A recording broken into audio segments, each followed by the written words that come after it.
کرنے کی توفیق عطا فرمائی۔ اللہ تعالیٰ آپ کی اس مجلس نور کو، انتظام و انصرام کرنے والوں کو، آپ سب کو جو یہاں سننے کے لیے آئے ہیں، مجھ سمیت اللہ دونوں جہانوں میں برکتیں عطا فرمائے۔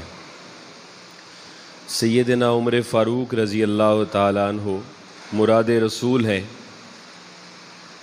دوسرے خلیفہ ہیں، اور میرے اور آپ کے کریم آقا صلی اللہ علیہ وسلم کے رفیق خاص ہیں۔ دنیا میں بھی حضور کے ساتھ ہیں، قبر میں بھی حضور کے ساتھ ہیں، اور میرے رسول نے فرمایا کہ جب میدان محشر میں میں اپنے روضہ انور سے اٹھوں گا تو ایک طرف ابو بکر ہوگا، دوسری طرف عمر ہوگا۔ اسی عظیم المرتبت بارگاہ میں خراج عقیدت پیش کرنے کے لیے میں چند لمحے آپ سے مخاطب رہوں گا۔ میں اور آپ مسلمان ہیں، ہم نے کلمہ پڑھا، یہ ہماری خوش بختی ہے، لیکن اس کے لیے ہمیں کوئی تگ و دو نہیں کرنا پڑی۔ ہم پیدا ہوئے تھے تو ہمارے والد محترم نے مسجد کے امام صاحب کو بلایا اور اس نے آ کے ہمارے کان میں صدا دی، مبارک ہو تو محمد عربی کا غلام بن کے آ رہا ہے۔ ہماری زبان نے بولنا شروع کیا تو ہمیں مٹھائی کے ڈبے کے ساتھ مسجد میں بھیجا گیا اور قاری صاحب کو بتایا گیا کہ یہ ہمارا بچہ ہے، اس کی زبان ابھی توتلی ہے، ہم چاہتے ہیں کہ زبان سے جب یہ پہلا لفظ بولے تو وہ اللہ کا لفظ بولے، وہ بسم اللہ کا لفظ بولے، وہ لا الہ الا اللہ کا لفظ بولے۔ اور پھر جب ہم نے بولنا شروع کیا تو ہمارے گھر کے بڑوں نے ہم سے بار بار سنا کہ بیٹا ذرا کلمہ سناؤ، تو ہم توتلی زبان میں بھی لا الہ الا اللہ سناتے رہے۔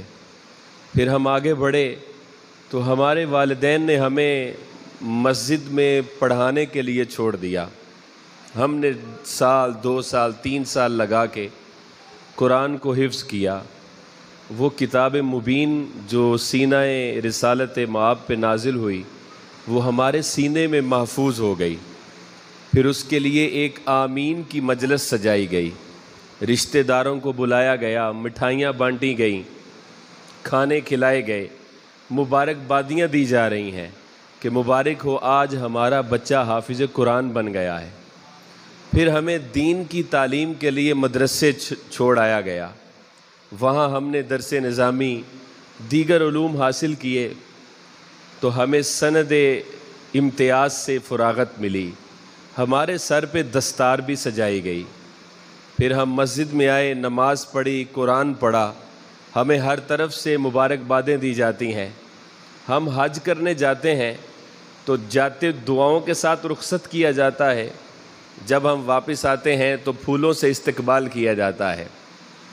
قربانی کرتے ہیں تو محلے کے لوگ کہتے ہیں کہ یہ صاحب ایمان ہے اور اللہ کے راستے میں خیرات کرنے والا شخص ہے، صدقہ کرنے والا ہے، معزز ٹھہرتے ہیں۔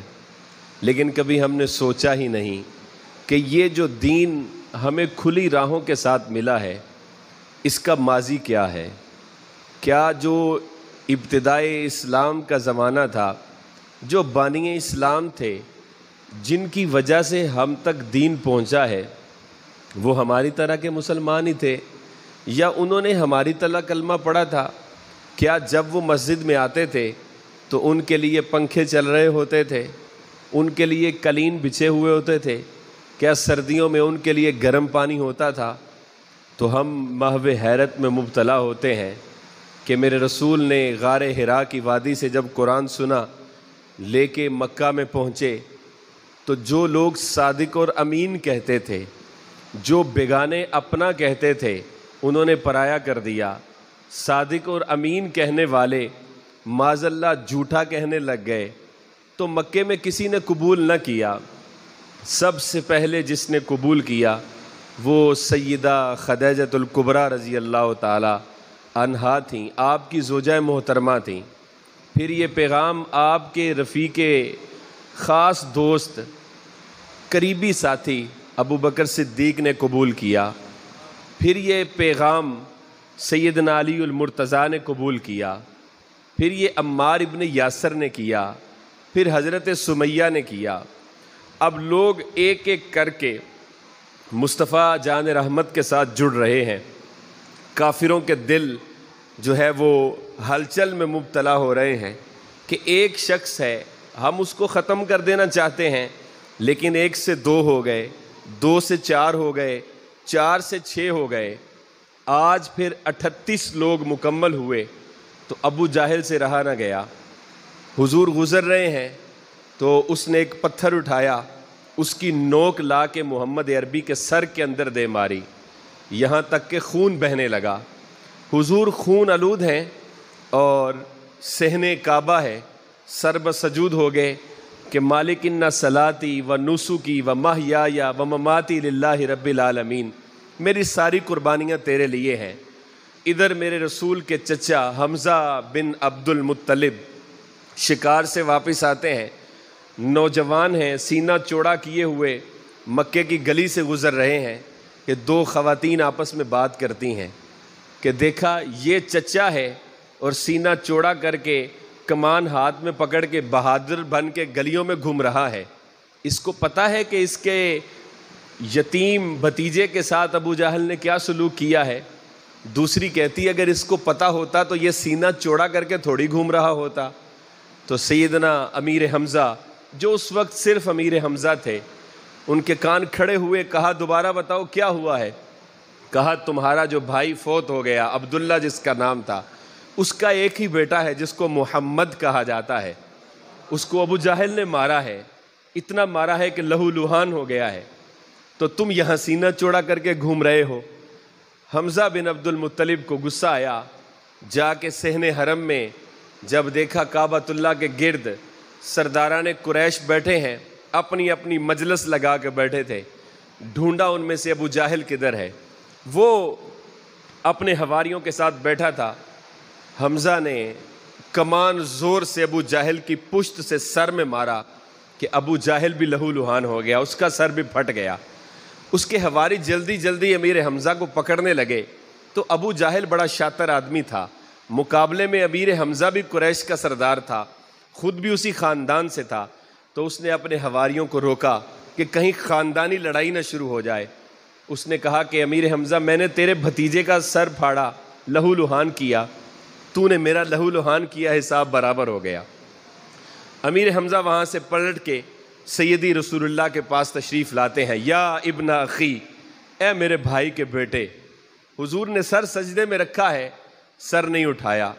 دوسری مرتبہ پھر کہا میرے بھائی کے بیٹے، حضور نے سر نہیں اٹھایا۔ اللہ کی بارگاہ میں، اپنی غمگسار رب کی بارگاہ میں اپنے دکھڑے بیان کر رہے تھے، کہیں مکے کی گلیوں میں پتھر کھائے، کہیں کانٹے بچھے، کہیں اوجریاں پھینکی گئیں، کہیں کپڑے کے تاؤ دے کے مکے کی گلیوں میں گھسیٹا جاتا رہا، مجنوں کہا گیا، ماں کو گالیاں دی گئیں، آج پتھر مار کے لہو لہان بھی کر دیا ہے، رب کی بارگاہ میں سر بسجود تھے۔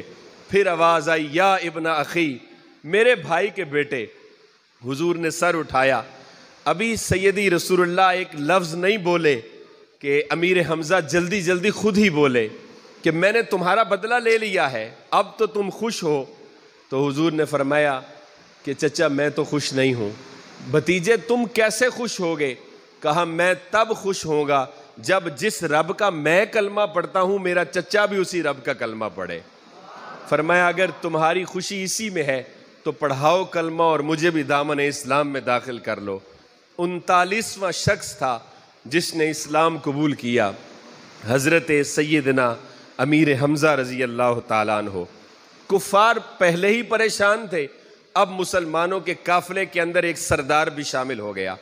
ادھر حضور نے امیر حمزہ کو کلمہ پڑھایا، دوسری طرف آگے بڑھ کے غلاف کعبہ کو تھاما، اللہم اعز الاسلام باحب الرجلین عمر ابن الخطاب او عمر ابن الحشام۔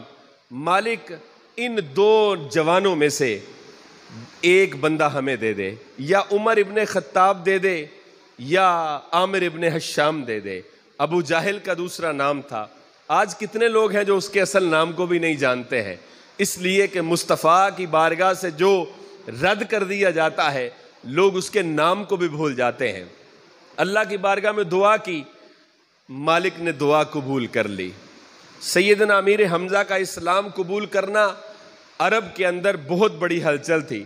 مکے کے لوگوں میں کھلبلی مچ گئی کہ یہ قافلہ جس کو ہم سمیٹنا چاہتے ہیں یہ تو بڑھتا چلا جا رہا ہے، یہاں تک کہ سرداران بھی شامل ہونے لگ گئے ہیں۔ ایک 26 سالہ جوان اپنے گھر میں غصے میں اپنی تلوار کو زہر لگاتا ہے، نیام سے نکال کے شکن دوپہر کے اندر گھر سے نکلتا ہے۔ راستے کے اندر نعیم بن عبداللہ بنو زہرہ کا نوجوان ملتا ہے۔ کہا عمر کدھر جا رہے ہو؟ کہا آج جس سے پورے مکے کے کفار پریشان ہیں، سرداران پریشان ہیں، غم و غصے میں ہیں، جو ہمارے خداؤں کو برا بھلا کہتا ہے، آج اس کا سر قلم کرنے جا رہا ہوں۔ کہا تو اس کا سر قلم بعد میں کرنا، پہلے اپنے گھر کی تم خبر لو پھر تم اس تک پہنچنا۔ عمر نے کہا لگتا ہے تم بھی اس کے دیوانے ہو۔ یہ نعیم بن عبداللہ نے اسلام تو قبول کر لیا تھا لیکن ابھی اعلان نہیں کیا تھا کفار کے ڈر سے۔ کہا ہاں تیری بہن بھی اسی محمد کی غلام ہے۔ عمر نے کہا اگر ایسا ہے تو پہلے بہن کا گھر دیکھاں گا پھر محمد کے گھر جاؤں گا۔ اپنی بہن کے دروازے پہ پہنچے، جلدی جلدی دروازے کو دستک دی، اندر سے قرآن پڑھنے کی آواز آ رہی ہے، طٰہٰ ما انزلنا علیک القرآن لتشقیٰ، کہ آ محبوب، زلفوں والے محبوب، واللیل کی زلفوں والے، ہم نے تو تمہارے اوپر قرآن سختی کے لیے نازل تو نہیں کیا۔ دروازے پہ دستک دے رہے ہیں، اندر سے بہن نے پوچھا دروازے پہ کون ہے؟ کہا عمر ابن خطاب۔ سیدنا خباب بن ارت قرآن پڑھا رہے تھے، فاطمہ بن خطاب قرآن پڑھ رہی تھی اور آپ کے شوہر سعید قرآن پڑھ رہے تھے۔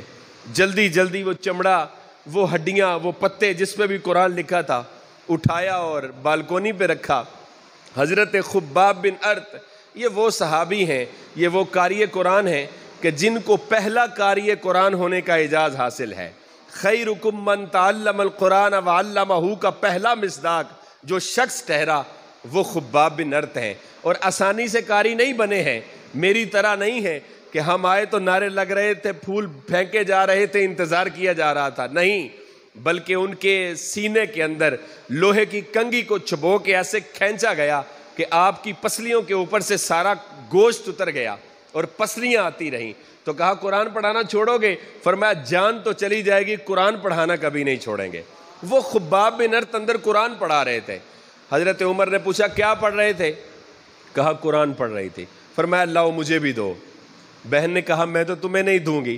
عمر ابن خطاب نے بہن کو مارنا شروع کر دیا، اتنا مارا کہ خود ہی تھک کے بیٹھ گئے۔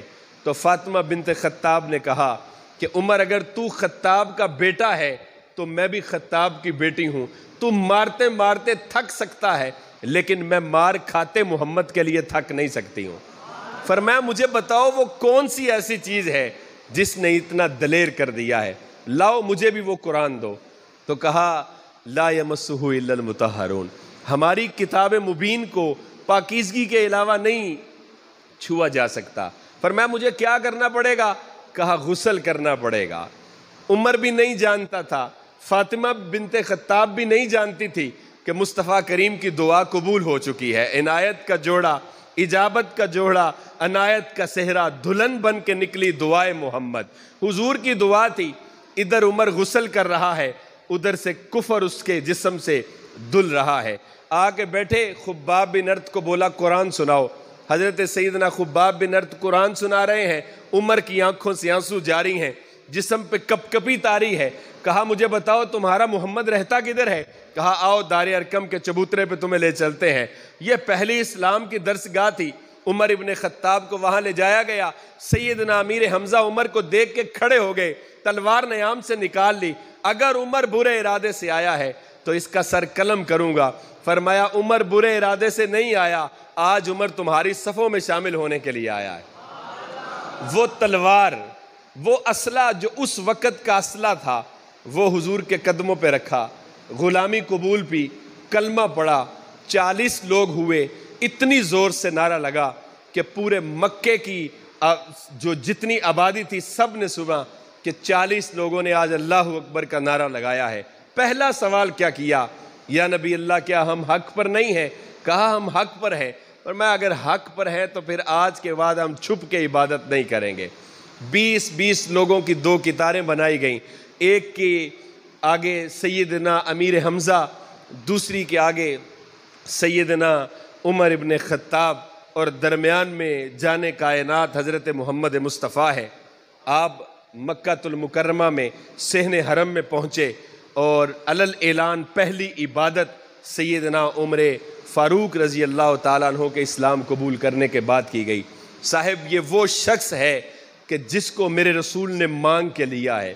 سارے مرید رسول ہیں، یہ مراد رسول ہیں، اور اللہ نے اسلام کو جو عزت، جو عظمت اور جو رفعت سیدنا عمر فاروق رضی اللہ تعالیٰ عنہ سے دی، وہ شاید کسی اور سے نہ دی ہو۔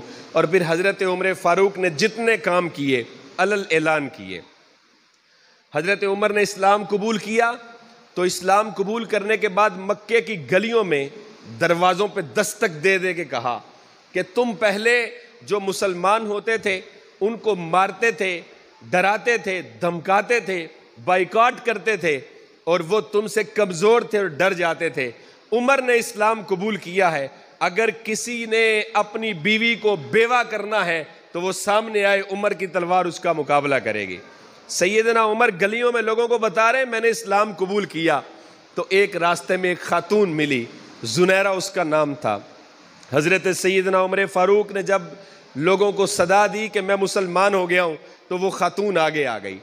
اس نے جب اسلام قبول کیا تھا تو اس کا مالک اس کو کوڑے مار رہا تھا، اتنے کوڑے مارے کہ مالک تھک کے بیٹھ گیا۔ وہاں سے عمر بن خطاب کا گزر ہوا تو مالک نے حضرت عمر کو پکڑایا درہ، کہا عمر یہ میری باندی ہے، میری لونڈی ہے، اسلام قبول کر لیا ہے، تم اس کو مارو۔ حضرت عمر درے مارنے لگے، یہاں تک کہ اس کی گردن میں درہ ڈال کے اتنے تاؤ دیے کہ اس کی آنکھیں باہر آ گئیں۔ مالک نے کھڑے ہو کے کہا زنیرہ جس نبی کا کلمہ پڑھتی ہے اب اس کو بلا نہ تیری آنکھوں کی روشنی لے کے آئے۔ وہ حضرت زنیرہ ہاتھ اٹھا کے مالک کی بارگاہ میں، مالک یہ جان، یہ آنکھیں، یہ زبان، یہ کان، یہ سب کچھ مصطفیٰ کے نام پہ قربان ہے۔ میری ذات کی بات ہوتی تو کبھی بینائی نہ مانگتی، لیکن آج تیرے مصطفیٰ کی ذات کی بات ہے۔ ان کافروں کے سامنے اگر میری آنکھیں واپس نہ آئیں تو یہ کافر مصطفیٰ کی ہنسی اڑائیں گے، تو مالک میری آنکھیں لوٹا دے۔ کہا عمر آج تو لوگوں کو دروازے دستک دے دے کے بتا رہا ہے کہ میں نے اسلام قبول کیا ہے، میری ان آنکھوں کی طرف دیکھ، یہ وہی آنکھیں ہیں جو تیرے مارنے کے بعد مصطفیٰ کے نام پہ رب نے عطا کی تھی، تو اللہ نے روشنی بھی عطا کر دی۔ یہ عمر تھے کہ جن کو اللہ نے اتنی عزت دی کہ سارے لوگوں نے ہجرت خاموشی سے کی، حکمت کی وجہ سے لوگوں کو بتائے بغیر کی، لیکن عمر نے علل اعلان کہا کل اتنے بجے، وقت بھی بتایا، میں خانہ کعبہ سے نکل کے میں مدینہ ہجرت کرنے کے لیے جا رہا ہوں، جو اپنے بچوں کو یتیم کرنا چاہتا ہے وہ عمر کا راستہ روکے۔ یہ عمر تھے کہ جنہوں نے 22 لاکھ مربع میل پہ حکومت بھی کی ہے، لیکن عاجزی کا درس نہیں چھوڑا۔ اپنے آپ کے اندر جو ابتدائے زمانہ کے اندر تبدیلیاں تھیں وہ انتہائی زمانہ کے اندر کی۔ حضور کا جو عہد تھا اس کے اندر مسلمانوں کے پاس اتنے وسائل نہیں تھے۔ سیدنا ابو بکر صدیق کے دور میں تھوڑے وسائل بڑھے لیکن اتنے نہیں تھے، لیکن جب امیر المومنین حضرت عمر فاروق کا دور آیا، حضرت امیر المومنین خلافت پہ تشریف فرما ہوئے، کہا لوگوں حضور کے دور میں سخت تھا، اس لیے کہ حضور نرم مزاج تھے، حضور لوگوں سے محبت کرتے تھے۔ لوگوں ابو بکر کے دور میں سخت تھا، میں تلوار سے بات کرتا تھا، اس لیے کہ ابو بکر حلیم طبیعت کے مالک تھے، نرم مزاج تھے۔ آج میں خلافت کے منصب پہ برجمان ہوں، آج کے بعد آپ میری سختی نہیں دیکھیں گے، فاسق اور فاجر کے لیے میری سختی ہوگی، لیکن عام مسلمانوں کے لیے میں نرم ہی رہوں گا۔ اب اللہ کے رسول نے سیدنا عمر فاروق رضی اللہ تعالیٰ عنہ پہ نظر کرم اتنی تھی کہ اسلام پھیلنے لگا، یہاں تک کہ 22 لاکھ مربع میل تک اسلام پھیل گیا۔ حضرت علی المرتضیٰ شیر خدا، حضرت عبد الرحمن بن عوف، دیگر کچھ سینئر صحابہ بیٹھے، انہوں نے کہا کہ حضرت عمر کے پاس 2 لباس ہیں، اور لباس بھی ایسے ہیں کہ ایک لباس کے اوپر 17 پیوند لگے ہیں۔ تو امیر المومنین ہے، پورے عرب اور عجم کے اندر ہمارا نام ہے، اسلام کا سکہ ہے، لوگ عمر کے نام سے بھی ڈرتے ہیں۔ سیدنا عمر مہینے میں 1 دن گوشت کھاتے تھے، آج امیر المومنین ہونے کے باوجود بھی 1 دن ہی گوشت کھا رہے ہیں۔ آپ آٹا چھاننی کے بغیر کھاتے تھے، آج امیر المومنین ہونے کے باوجود بھی اسی طرح کھا رہے ہیں۔ تو کیوں نہ حضرت عمر فاروق سے یہ کہا جائے کہ آپ اپنا رہن سہن تبدیل کر لیں۔ اللہ نے وسائل دیے ہیں، جتنا مال اس وقت اسلام کے پاس ہے پہلے نہیں تھا، تو آپ بیت المال سے اچھا وظیفہ لیں۔ جتنے بھی ہمارے خلفاء آئے ہیں ان میں سے سب سے کم جس شخص نے تنخواہ وصول کی ہے وہ حضرت عمر فاروق کا نام ہے، سب سے کم۔ انہوں نے آپس میں مشورہ کیا کہ ہم حضرت عمر سے کہیں گے کہ لباس بھی اچھا کریں، اپنی خوراک بھی اچھی کریں، رہن سہن اچھا کریں۔ تو حضرت علی نے کہا عبد الرحمن سے کہ عمر سے کون کہے گا؟ تو کوئی تیار نہ ہوا۔ انہوں نے کہا کہ ایسا کرتے ہیں کہ ہم امہات المومنین سے عرض کرتے ہیں، سیدہ عائشہ صدیقہ اور سیدہ حفصہ سے، کہ آپ دونوں ازواج مطہرات ہیں، امت کی مائیں ہیں، سیدنا عمر آپ کی عزت بھی کریں گے اور آپ کی بات بھی مان لیں گے، تو آپ ایسا کریں ہماری یہ درخواست اپنی طرف سے لے کے حضرت عمر کے پاس چلے جائیں۔ اب سیدہ عائشہ صدیقہ حضرت عمر کے پاس تشریف لاتی ہیں، سیدہ حفصہ بھی آتی ہیں، یہ حضرت عمر کی بیٹی ہیں جو حضرت حفصہ تھی۔ آگے کہا امیر المومنین ہم یہ چاہتے ہیں کہ آپ اپنا آپ تبدیل کریں، اپنا لباس بڑھا لیں، اپنی خوراک اچھی کریں، اسلام کو آپ کی بڑی ضرورت ہے۔ تو سنیے سیدنا عمر فاروق کا خطاب، آپ کا جواب سنیں۔ آج اللہ ہمیں تھوڑا سا منصب دے دیتا ہے تو ہماری آنکھیں ماتھے پہ آ جاتی ہیں، ہم انسان کو انسان تصور نہیں کرتے ہیں۔ اللہ ہمیں 1000 سے لاکھ میں لے آتا ہے تو ہم اللہ کی مخلوق کو کیڑے مکوڑے سمجھنے لگ جاتے ہیں۔ جو بندہ مسجد میں 10 روپے دے دیتا ہے وہ امام کی توقیر نہیں کرتا، جو محلے کا کونسلر منتخب ہو جاتا ہے وہ منتخب ہونے کے بعد انسان نہیں سمجھتا اپنے ووٹروں کو اور سپورٹروں کو۔ لیکن یہ کارکن ایسا تھا کہ جس کی تیاری اور جس کی جو ہے وہ تربیت محمد عربی صلی اللہ علیہ وسلم نے کی تھی۔ ازواج مطہرات کو بٹھایا اور کہا سیدہ عائشہ سے کہ آپ مجھے بتائیں کہ 3 دوست ہوں، ایک دوست ساری زندگی اللہ اور اس کی رسول کی رضا کے مطابق زندگی گزارے اور اختتام زندگی کامیابی اور کامرانی سے گزار کے چلا جائے، دوسرا دوست آئے وہ بھی اللہ کے حکامات کو مانے، ساری زندگی کامرانی سے گزرے اور منزل مقصود تک پہنچ جائے۔ تو مجھے بتاؤ جب تیسرا دوست آئے گا تو اس کو رستہ بدلنا چاہیے یا اسی رستے کا مسافر رہنا چاہیے؟ کہا اگر تو پہلے 2 کامرانی کے ساتھ کامیابی کے ساتھ منزل مقصود پہ پہنچے ہیں تو پھر تیسرے کو بھی اسی راستے کا مسافر رہنا چاہیے۔ تو فرمایا عائشہ ام المومنین مجھے بتائیں محمد عربی دنیا میں تشریف لائے، کامیابی سے زندگی گزاری، منزل تک پہنچے ہیں کہ نہیں پہنچے؟ فرمایا بالکل منزل پہ پہنچے ہیں کامیابی کے ساتھ۔ فرمایا ان کے دوست ابو بکر دنیا میں زندگی گزاری محمد کے طریقے پہ، بتائیں کامیابی سے زندگی گزاری ہے کہ نہیں گزاری؟ کہا بالکل گزاری ہے۔ فرمایا منزل مقصود پہ پہنچے ہیں کہ نہیں پہنچے؟ کہا بالکل پہنچے ہیں۔ تو فرمایا مجھے بتائیں پھر میں ان کا تیسرا دوست ہوں، عمر مجھے کہا جاتا ہے، بتاؤ میں محمد کے طریقے پہ رہوں یا اس رستے سے ہٹ جاؤں؟ فرمایا پھر اسی رستے پہ چلو۔ فرمایا بیٹی حفصہ تم مجھے بتاؤ میرے رسول کے پاس کتنے جوڑے تھے؟ کہا امیر المومنین حضور کے پاس ایک ہی جوڑا تھا۔ کہا تمہیں پتہ ہے کہ کئی مرتبہ بلال آ کے دروازے پہ دستک دیتے تھے کہ یا رسول اللہ اذان ہو گئی ہے، جماعت کا وقت ہو گیا ہے، صحابہ انتظار میں ہیں، آپ جماعت کروانے تشریف لائیں۔ تو حضور کیا کہا کرتے تھے؟ حضور کہتے تھے کہ بلال ابھی میرے کپڑے خشک نہیں ہوئے، میں نے دھو کے خشک ہونے کے لیے ڈالے ہیں، جو ہی خشک ہوتے ہیں تو میں پہن کے نماز کے لیے آ جاتا ہوں۔ مجھے بتاؤ میری اور تمہاری الماری کے اندر اس وقت کتنے کتنے کپڑے لٹک رہے ہیں؟ کہا حفصہ مجھے بتاؤ وہ رات تمہیں یاد ہے جس رات تو نے مصطفیٰ کریم کے اس چٹائی کا جو بستر تھا اس کو ڈبل طے کر کے لگا دیا، دوہری طے سے لگایا، اور صبح اٹھ کے حضور نے کیا کہا تھا؟ کہا مجھے یاد ہے کہ رسول اللہ نے کہا حفصہ کیا تو نے آج میرا بستر بدل دیا ہے؟ تو میں نے کہا یا رسول اللہ بستر نہیں بدلا، صرف وہ پہلے ایک طے ہوتی تھی، آج 2 تہیں لگا دی ہیں۔ تو امیر المومنین عمر ابن خطاب کہتے ہیں بیٹی بتاؤ پھر حضور نے کیا جواب دیا تھا؟ تو کہا یہ امیر المومنین میرے آقا نے کہا تھا کہ حفصہ میرا بستر پرانا کر دو، میں نے رات کو پچھلے پہر اٹھ کے اپنے رب سے ہم کلام ہونا ہوتا ہے، یہ نرم بستر آج اٹھنے میں میرے لیے دقت پیدا کر رہا تھا۔ تو کہا مجھے بتائیں ازواج مطہرات، ام المومنین مجھے بتائیں کیا میں محمد کے راستے پہ رہوں یا اس سے ہٹ جاؤں؟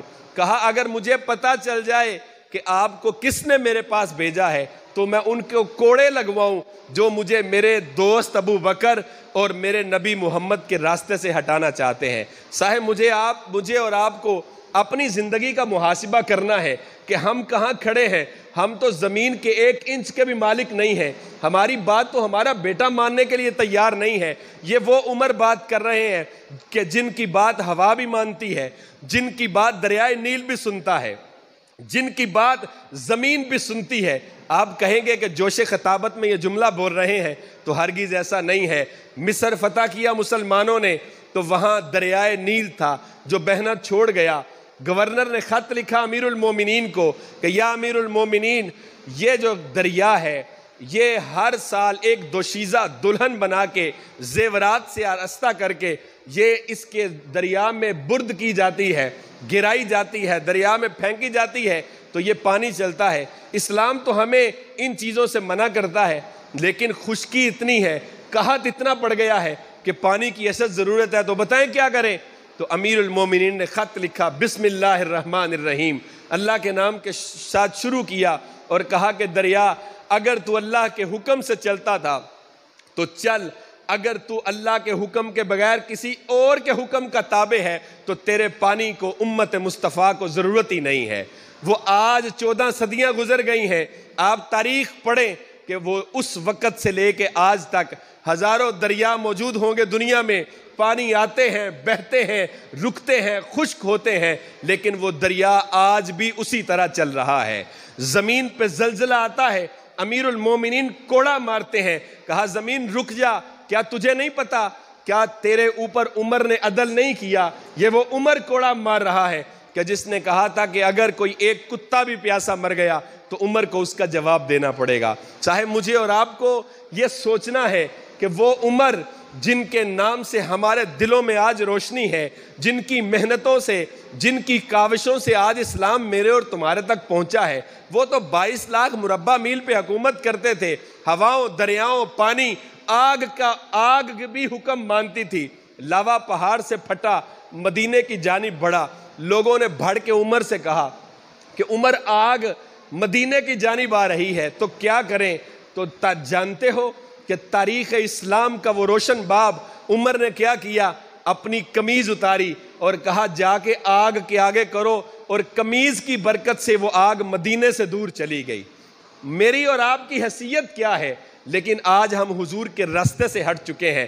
ہماری ناکامی کا سبب، ہماری ڈپریشن کا سبب، ہماری مشکلات اور مصیبتوں کا سبب کوئی اور نہیں ہے، ہم خود ہیں، اس لیے کہ ہم نے مصطفیٰ کے در کو چھوڑ دیا ہے۔ صاحب وہ عظیم لوگ تھے، وہ تو اتنے بڑے حاکم ہونے کے باوجود مدینے کی گلیوں میں پہرا دیا کرتے تھے۔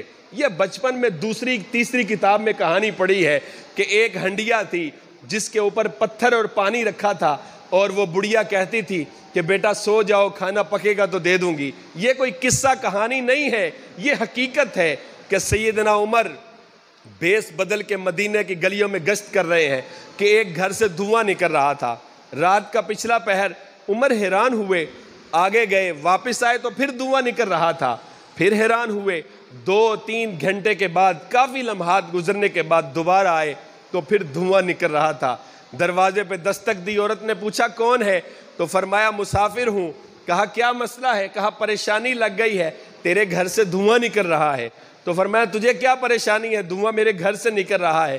فرمایا رات کا پچھلا پہر ہے، کیوں دھواں نکل رہا ہے؟ کیوں بچوں کے رونے کی آواز آ رہی ہے؟ تو اس نے کہا عمر کی جان کو میرے بچے رو رہے ہیں۔ عمر کپ کپا گئے، زمین پاؤں کے نیچے سے نکل گئی کہ یہ عورت کیا کہہ رہی ہے۔ کہا عمر نے تیرا کیا بگاڑا ہے؟ کہا اس نے حکومت کے مزے لے رہا ہے، تخت نشین ہے، لیکن یہاں یتیم بھوکے سو رہے ہیں۔ عمر جلدی جلدی بیت المال میں گئے، گھی کا کنستر اٹھایا، کچھ جو اٹھائے، کندھے پہ رکھے، نکلنے لگے تو بیت المال کا خادم اسلم راستے میں کھڑا ہو گیا۔ امیر المومنین مجھے دیں، آپ میرے ساتھ چلے، میں اٹھا کے چھوڑاتا ہوں۔ کہا مجھے بتاؤ قیامت میں امیر المومنین کا بوجھ اٹھا لو گے؟ تو وہ سائڈ پہ ہو جاتا ہے۔ سیدنا عمر فاروق 22 لاکھ مربع میل پہ حکومت کرتے ہیں، کفار آپ کے نام سے کانپتے ہیں، شیطان آپ کی راہ سے بھاگتا ہے، ہوا، پانی، آگ، زمین آپ کے حکم کے تابع ہے۔ قرآن کی کئی آیات آپ کی منشا پہ نازل ہوئی ہیں۔ اپنے کندھوں پہ گھی کا کلستر اٹھا کے اس بیوہ کے دروازے پہ پہنچتے ہیں۔ کہا بیوہ تم کھانا پکاؤ، بہن تم کھانا پکاؤ، میں تمہارے بچوں کو کھلاتا ہوں۔ بکری کی طرح ہاتھ اور گھٹنے سے اپنے آپ کو جھکاتے ہیں، بچوں کو اوپر بٹھاتے ہیں۔ کہا عمر جتنا ان بچوں کو رلایا ہے، ابھی صحن میں چکر لگا کے اتنا ان بچوں کو ہنساؤ بھی۔ آگ بجھتی ہے تو عمر ہوا دے کے پھونکے مار کے آگ بھی جلاتا ہے، کھانا پک جاتا ہے، بچوں کے منہ میں نوالے بھی ڈالتا ہے۔ معاملہ ختم ہوا، جانے لگے تو بڑھیا نے کہا، اس بہن نے کہا کہ بتاؤ تم کہاں سے آئے ہو؟ کہا میں مسافر ہی ہوں، لیکن درخواست اتنی ہے، عمر کو معاف کر دینا۔ کہا بہن نے عمر کو معاف نہیں کروں گی۔ کہا تمہیں کیا عمر سے اتنی نسبت، تو اتنا ہمدرد کیوں ہے؟ کہا اس لیے ہمدرد ہوں کہ وہ اتنا بڑا حاکم ہے، کہاں اتنی دور دور سے لوگ اس کو ملنے آتے ہیں، اتنی زمین اس کی ہے، تو وہ کارے خلافت کے فرائض سر انجام دیتے بھول جاتا ہے، انسان ہے۔ فرمایا نہیں، قیامت کا دن ہوگا، میرا ہاتھ ہوگا، عمر کا گریبان ہوگا اور رسول اللہ کا دربار ہوگا، میں عمر کو معاف نہیں کروں گی۔ مجھے بتاؤ تاریخ میں ایسا حکمران کس نے دیکھا ہے کہ گھٹنوں کے بال زمین پہ بیٹھتا ہے، دونوں ہاتھ جوڑتا ہے، ایک ہی چادر جسم پہ ہے، 17 پیوند لگے ہیں، سامنے کوئی وقت کا حکمران نہیں کھڑا، دنیا کی پاور نہیں کھڑی، بلکہ ایک بیوہ کھڑی ہے۔ وہ 22 لاکھ مربع میل پہ حکومت کرنے والا شخص ہاتھ جوڑ کے کیا کہہ رہا ہے کہ میری بہن عمر کو معاف کر دے۔ کہا تیرے لیے ہزاروں دعائیں، عمر کو معاف نہیں کروں گی، تمہیں عمر سے کیا نسبت ہے؟ فرمایا وہ بد نصیب عمر تیرے سامنے ہی کھڑا ہے۔ بیوہ کہتی ہے اگر تو عمر ہے تو پھر تو میں تمہیں معاف کرتی ہوں۔ صاحب مجھے بتاؤ، یہ ہمارے روشن باب تھے، یہ ہمارے اسلام کے ستارے تھے، جن کو ہم نے چھوڑا۔ گلی گلی رسوائی ہمارا مقدر ہے۔ آج بحیثیت انسان اکیلے فرد سے لے کے امت تک ہم رسوا ہو رہے ہیں۔ اس کی وجہ یہ ہے کہ ہم نے تقوی چھوڑ دیا، ہم نے عاجزی چھوڑ دی۔ عمر نے تقوی اختیار کیا، اللہ نے عزت عطا کر دی۔ عاجزی اختیار کی، اللہ نے عظمت عطا کر دی۔ اللہ کے دین کے حکموں کے اوپر ایسے براجمان ہوئے کہ جب ابو لولو مجوسی نے حضرت عمر کو خنجر کے 7 وار کیے، آپ کو اٹھا کے آپ کے گھر لے جایا گیا، دودھ پلایا، آنکھوں کے رستے باہر آ گیا۔ ایک شخص آپ کا پتہ لینے آتا ہے تو اس کی شلوار اس کے ٹخنوں سے نیچے ہے، کوئی حکم فرضی نہیں تھا، لیکن عمر سیدھے ہو کے بیٹھے۔ کہا میری طبیعت تو ٹھیک ہے، تیرے حال اچھے نہیں لگتے، تو رسول اللہ کے حکم کے فرامین کے مطابق نہیں ہے، تیرے پاؤں سے تیری شلوار نیچے جا رہی ہے۔ صاحب دنیا میں عہدہ ہونے کے باوجود عاجزی اختیار کی، اسلام قبول کرنے کے بعد خودداری کی زندگی گزاری، اور وقت آخر تک حضرت سیدنا عمر فاروق نے اسلام کی واعظ و نصیحت، درس و تبلیغ کو اور اپنے اوپر شریعت مطہرہ کو لاگو کیے ہوئے نہیں چھوڑا۔ تو مجھے بتائیں ہم کہاں کھڑے ہیں؟ اگر ہم امیر المومنین کا نام بھی لیتے ہیں اور پھر ان کی بات نہیں مانتے ہیں تو پھر ہم منافق کہلاتے ہیں۔ سچا مسلمان وہی ہے کہ جس کا دل بھی عمر کے ساتھ دھڑکتا ہے، اس کا عمل بھی عمر کے ساتھ دھڑکتا ہے، اس کی زبان سے نکلنے والے قول بھی عمر کے ساتھ دھڑکتے ہیں۔ ہم سیدنا عمر کہیں، مولانا عمر کہیں، امیر المومنین کہیں، دیگیں پکائیں، ختم دلوائیں، جو مرضی کریں ان کے نام کا، وہ امام حسین ہوں، وہ صحابہ کرام ہوں، وہ اہل بیت اطہار ہوں، یا وہ سیدی رسول اللہ کی ذات گرامی ہو، اگر ہم ان کے نام پہ ہی زندہ ہیں، عمل نہیں کرتے ہیں، تو صاحب ہمیں ان دیگوں کی، ان جلسوں کی، ان چیزوں کی کوئی ضرورت نہیں ہے۔ ضرورت ہے مجھے اور تمہیں عمل کی ضرورت ہے، اور یہی اسلام اس کا تقاضی ہے کہ عمل سے زندگی بنتی ہے، جنت بھی جہنم بھی۔ یہ خاکی اپنی فطرت میں نہ نوری ہے نہ ناری ہے۔ انسان کو بنانے کا مقصد کیا تھا؟ الذی خلق الموت والحیات لیبلوکم ایکم احسن عملا۔ میرا رب کہتا ہے میں نے زندگی اور موت کو اس لیے پیدا کیا ہے، میں تم میں سے دیکھوں اچھے اعمال کون کرتا ہے۔ تو صاحب گریبان میں میں بھی جھانکوں، آپ بھی جھانکیں، سانسیں چل رہی ہیں، خون گردش کر رہا ہے، وقت ہمارے پاس موجود ہے قبل اس سے کہ ہم چٹے لباس میں چارپائی پر لٹا کے قبرستان کی طرف لے جایا جائے۔ اللہ کے بارگاہ میں آئیں، سیدنا عمر کا وسیلہ دیں، دعا مانگیں، مالک پچھلی زندگی معاف کر